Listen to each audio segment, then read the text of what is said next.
Bom, boa noite. Primeiramente, é sempre bom poder dialogar aqui com os senhores. Essa comunicação é sempre muito boa. Eu venho aqui hoje representando mais uma vez um grupo de universitários aqui da cidade. E gostaria de salientar, para não estender muito a minha fala, aproveitar aqui que alguns colegas já citaram algumas coisas. Então, o senhor Orlando citou do artigo 44.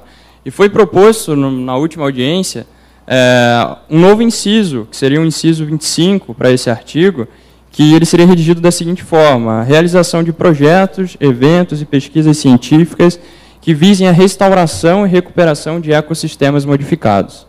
Porque a gente sabe que isso é latente. A expansão urbana está acontecendo, ela está na nossa frente, está chegando em área de preservação, e a gente precisa se prevenir a isso. Pode repetir, por favor? Você vai deixar isso por escrito? Secretário. Sim, já foi. Mas repita agora, por favor. Desculpa, só complementar. Então, a nossa proposta seria o novo inciso 25 do artigo... Só para complementar.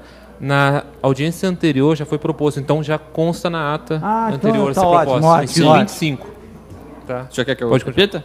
Bom, então, o novo inciso seria o inciso 25 do artigo 44, que redigido seria: realização de projetos, eventos e pesquisas científicas que visem a restauração e a recuperação de ecossistemas modificados.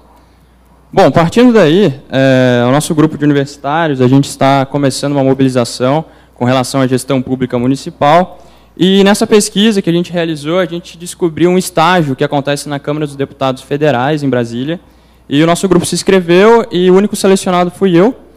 Fui para Brasília na semana passada, consegui viver um momento histórico do nosso país em nível federal, e lá consegui aprender muito. Só citar que eu fui o único universitário do Vale do Paraíba, então eu representei o nosso município e o Vale do Paraíba. E a partir desse momento, lá, a gente observa muitas ações do governo federal em busca de melhoria contínua, que é o que a gente discute muito aqui. E principalmente da comunicação e o planejamento a curto, médio e longo prazo. Então, a partir daí, eu gostaria de citar uma das falas que foi citada lá nesse estágio, que era assim: a Constituição Federal de 1988, em seu artigo 31, assegura que a fiscalização do município será exercida pelo Poder Legislativo Municipal mediante controle externo e pelos sistemas de controle interno do Poder Executivo Municipal, na forma de lei. O tema que a gente mais debateu lá foi a reforma do Pacto Federativo. E isso incide muito nos municípios. Então, assim, dito isso, nós temos 3 poderes atuando de forma independente e autônoma na administração pública.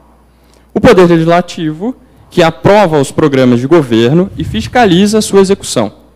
E o Poder Executivo, que operacionaliza os programas de governos eleitos pela sociedade. E o Poder Judiciário, que julga os programas de governos aprovados e executados. Bom, desse citamento aqui tem 3 pontos que são super interessantes a gente trazer para hoje a nossa discussão do Plano Diretor Municipal e a Lei de Zoneamento. O primeiro é que é mediante o controle externo que o Poder Legislativo vai atuar. Então, o primeiro questionamento, aí já direciono para o senhor presidente, é a ferramenta de avaliação de demanda hoje do nosso município. Como ela existe, se existe, é efetiva? Bom, o segundo apontamento é o seguinte: temos 3 poderes atuando de forma independente e autônoma na administração pública municipal. Não estamos falando de um poder ou de outro poder. Estamos falando de autonomia e independência, porém, eles atuam em conjunto. E dessa citação, são 3 poderes que, de forma única, exercem a gestão pública municipal. Então, muitas vezes, a gente vinha aqui e assistia a algumas audiências, e o que a gente via era a citação, acusação e apontamentos de outro poder, e não fatos que comprovassem ou que agregassem ou que pudessem solucionar problemas. Então, isso nos deixou muito incomodados. O terceiro item é que são eleitos pela sociedade. Administrar as demandas da população e atendê-las dentro de prioridades. Até hoje, a gente não conseguiu observar isso no nosso município na gestão pública. Isso eu falo com muito pesar, porque as administrações que passaram e as que estão hoje não conseguiram atender as demandas da população, que estão latentes, e isso é nítido quando a fala dos munícipes aqui. Bom, Então, dito isso, esse grupo de universitários, que é uma universidade da nossa cidade, nós vamos começar a atuar e vamos iniciar a legislação na prática. Então, o que é isso? Nós vamos articular uma rede junto da Câmara, junto da Prefeitura, junto dos poderes do nosso município, para mostrar para a população qual é a demanda deles, por que eles pedem isso e como chegamos a esse ponto. Isso vai acontecer nas próximas semanas, porque a gente acredita que, no momento onde nós estamos em frente, aí, há alguns meses, a uma eleição municipal, a população, notoriamente, vai começar a exercer sua cidadania. Vai começar a apontar, isso está certo, isso está errado, eu acredito que daquele jeito vai ser melhor. Então, nada melhor de iniciar um projeto que visa gestão pública em momento de eleição. Bom, a nossa ideia desse projeto é, de uma certa maneira, mobilizar e empoderar a sociedade, e isso de várias camadas. Então, a gente vai mobilizar escolas municipais, vamos mobilizar setores públicos e privados, vamos articular redes para que consiga mostrar para os poderes e para a população qual é a nossa real necessidade. Bom, para finalizar, eu gostaria de perguntar, então, porque chegamos aqui, e ainda bem que eu fui um dos últimos a questionar, porque tem vários apontamentos de diversas áreas, de diversos setores, mas só chegamos a esse ponto porque em algum momento falhamos em alguma coisa, e eu acredito que foi na comunicação. E falhar na comunicação é muito grave, porque, em uma certa maneira, isso vai ser cobrado, e a gente vai arrumar argumentos para defender o nosso ponto de vista. Então, a partir do momento que nós vamos dar privilégio a um ou para outro, nós temos que pensar no montante, e aí essa pergunta é de forma macro. Existe hoje, enquanto representante do Poder Executivo, existe hoje, enquanto representante do Poder Legislativo, uma ferramenta de gestão pública municipal, um canal de comunicação direto com a sociedade que atue de forma eficiente? Essa é a pergunta. Igor, só tirar uma dúvida. Você fez um questionamento logo no início. Você poderia repetir? Porque foram vários questionamentos, só para eu pautar aqui para conseguir Foram responder. 3 itens que foram apontados. O primeiro é com relação à ferramenta de avaliação de demanda. Avaliação de demanda seria a recepcionar as demandas dos munícipes. Exatamente. Tá. Vou responder pela casa, pela Câmara de Vereadores. Um dos mecanismos é o próprio vereador, ou acesso aos seus gabinetes, diretamente no contato físico com o próprio edil, que é eleito, e é passado. E essa demanda ela é refletida através de indicações, requerimentos direcionados ao executivo. O controle da execução ou não dessas demandas é feito pelo próprio vereador, que vai lá fiscalizar e verificar se as suas demandas foram atendidas ou não. Cabe também, no entendimento desse legislador, a população vê se aquele gestor que foi eleito, se ele está cumprindo, se a demanda chegou até ele, e se chegou, se ele está cumprindo, por que ele não fez, o que aconteceu, qual a explicação que ele deu para aquela questão. A outra situação que você falou da gestão pública, como que ela é feita, eu vou, aproveitando que você falou que vai fazer uma fiscalização, eu acho legal isso, eu acho que tem até uma oportunidade, a gente está conversando, trazendo à discussão um tema importante, que é qual a real função de um vereador e a real função de um prefeito, executivo e legislativo. Saber aonde cobrar, o que cobrar, até a limitação do poder de cada um, aonde cada um pode chegar. Eu acho que essa discussão é importante, principalmente porque não dá para se cobrar algo, em algumas situações, que extrapola o poder daquela autoridade. E aquela autoridade que tem competência para fazer, qual a explicação, qual o motivo de não fazer determinado anseio da sociedade. Eu acho que isso é interessante. E a última pergunta que você colocou, o finalzinho. Canal de comunicação, direto e eficiente. O canal de comunicação hoje, estamos tentando ampliá-lo. A princípio, eu vou falar pelo trabalho desse legislador. Eu acho que fica mais fácil. E agora, há poucos meses, como presidente da Câmara. A regulamentação da audiência pública foi um projeto que nós colocamos no início do mandato. A tribuna livre, que hoje antigamente só representante de entidade, hoje qualquer cidadão devidamente que solicitava com antecedente de 24 horas pode fazer uso da tribuna e falar diretamente com seus representantes do Legislativo.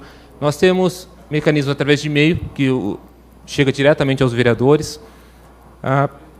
O próprio site da Câmara, o Facebook da Câmara, que nós instituímos agora no início, que estamos tentando, ainda de forma até embrionária, mas é algo que começou no início do ano, nós estamos tentando colocar de uma forma mais acessível possível. Então, uma ferramenta de trabalho que nós estamos iniciando aqui na Câmara.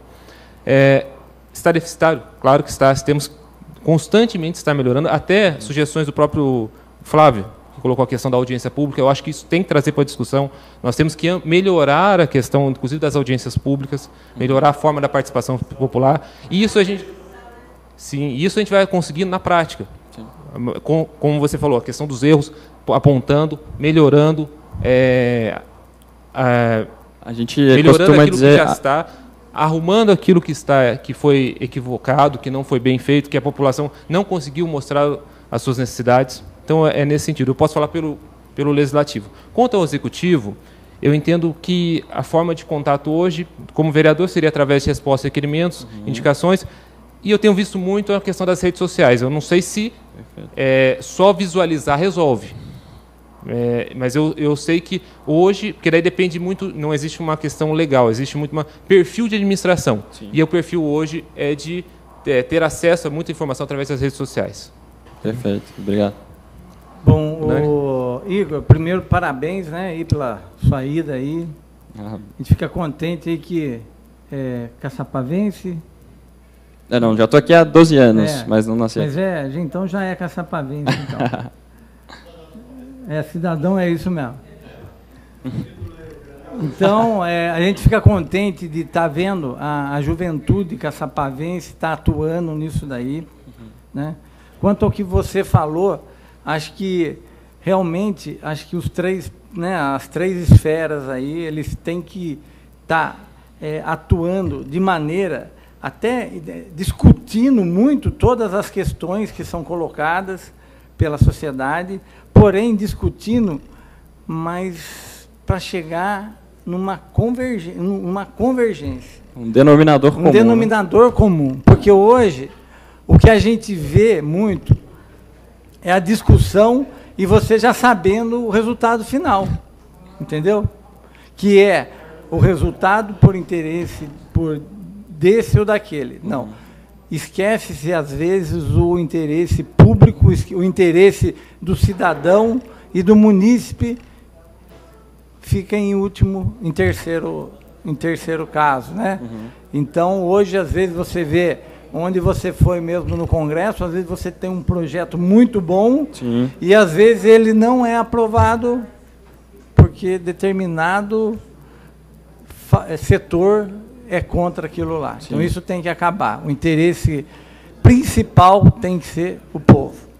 Quanto aos canais de comunicação, é que nem o presidente falou, hoje nós temos a internet, o site da prefeitura, nós temos o próprio setor de comunicação da prefeitura, que vem rastreando isso.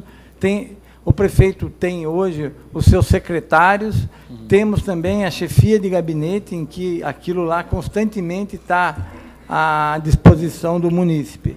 Eu acho que hoje talvez a gente precisa criar um modelo né, mais rápido de estar chegando a informação. Né? E a gente vai estar aí conversando com você, né, estudando essas propostas que às vezes você, com um grupo que você foi discutir isso em Brasília, tem algum modelo em outro município. Sim. Que venha dando certo. Então, a gente aguarda você, a secretaria, para estar conversando e, de uma maneira, estar alinhando isso aqui para o município de Caçapava. Viu? Mais uma vez, parabéns. Tá? Obrigado. Só gostaria de Presidente, desculpa. Você comentou no início que vai propor algumas alterações, algumas sugestões aí, né, de emenda. E eu sugiro que esse texto, por isso que eu pedi para ele lesse, né, novamente, você realmente já tinha lido isso da outra vez. Então, nós estamos escutando, é para isso que servem mesmo as consultas públicas, as audiências, e que já se acha devido que analise e avalie esse texto dele, que me parece muito bom. E, de repente, a gente inclui aí já na sua avaliação. Então, tá bom. Parabéns, viu? Obrigado. Eu gostaria só de finalizar, para não tomar muito tempo, dizer que a experiência lá foi muito boa e que a gente consegue observar que a transformação social e de gestão pública, ela não acontece de cima para baixo. ela acontece de baixo para cima. É isso mesmo. Então, o nosso município, ele tem potencial, ele tem qualidades, ele tem pessoas que querem modificar, então a gente tem que atuar em cima disso, porque a transformação só vai acontecer da gente. Então, essa é minha fala e agradecer a oportunidade. Obrigado você, Obrigado. viu?